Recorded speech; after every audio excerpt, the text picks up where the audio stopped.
If you are in class 10th ICSE and आपने commerce CST का paper देना है 27 मार्च को, तो this video is for you.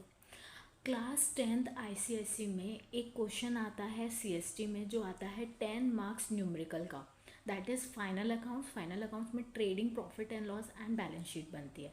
इसमें सबसे ज़्यादा जो डाउट आता है बच्चों को वो आता है कि कौन सी चीज़ किस फॉर्मेट के अंदर लिखनी है। तो ट्रेडिंग अकाउंट में सारी वो चीज़ें हमको मेंशन करनी है जो स्टॉक से रिलेटेड है। तो आप ऐसा याद कर सकते हैं कि ओपनिंग स्टॉक आएगा, परचेज आएगा, फिर परचेज रिटर्न से सब्ट्रैक्ट करेंगे और कुछ डायरेक्ट एक्सपेंसेस आते हैं। डायरेक्ट एक्सपेंसेस के बाद अगर आप इसकी लिस्ट याद रखते हैं ट्रेडिंग अकाउंट की, तो इनडायरेक्ट जो expenses and losses and indirect जो गेन्स होते हैं वो प्रॉफिट एंड लॉस में जाते हैं। तो प्रॉफिट एंड लॉस का जो फॉर्मेट होता है वो काफ़ी बड़ा होता है। अगर आप ट्रेडिंग अकाउंट के डायरेक्ट एक्सपेंसेस याद कर लेते हैं तो ये एक सॉर्टेड आपके पास एक सॉल्यूशन है to get maximum marks.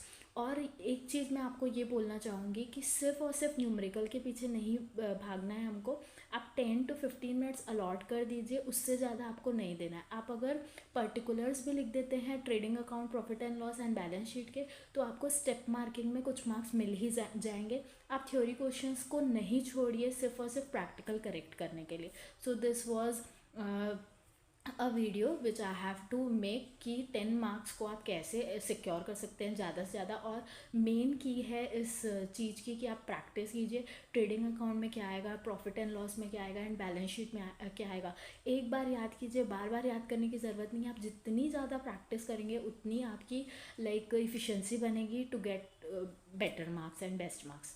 All the best, thank you.